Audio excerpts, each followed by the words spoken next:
All right, my name is Nick Lienhard. I'm a sophomore at Delaware Valley. I'm studying zoo science right now, and I'll be presenting the Kenyan Sand Boa to you guys. To start off, it's called Kenyan Sand Boa because, as you might expect, you can find it in Kenya. But you'll find it in central to kind of northeastern Africa.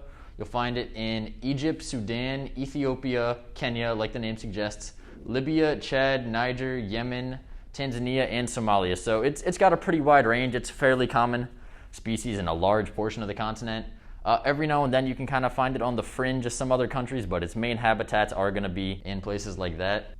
Going further into the areas you can find it, it's going to be more like a lot of African places. It's going to be very deserty and dry, but it's not just a desert. It's going to be deserts that have decent amount of vegetation for at least hiding, feeding, little trees and rocks for coverage, not just like a completely barren wasteland type desert like you might originally expect. There is a good amount of life that lives there. Since the Kenyan Sand Boas are a fairly versatile creature, you'll find them munching on basically anything they can find for food. They'll eat the traditional, rodents like tiny mice, whatever they can find, but you'll find them also eating things like lizards. They've even been known to eat birds on the occasion. One of my favorite things about these guys is that they have really tiny little eyes. And not only are they way smaller than most snakes, but they're also going to be way closer to the front, and they've got a short little snout there.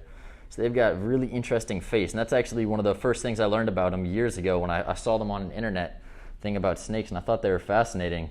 This is a female one, by the way. It's normally 24 to 30-ish inches. Males are going to be closer to the 15, 18, 20 range. But yeah, pretty good size one. You're not going to really find too many much larger than this unless you really start feeding them or breeding larger ones.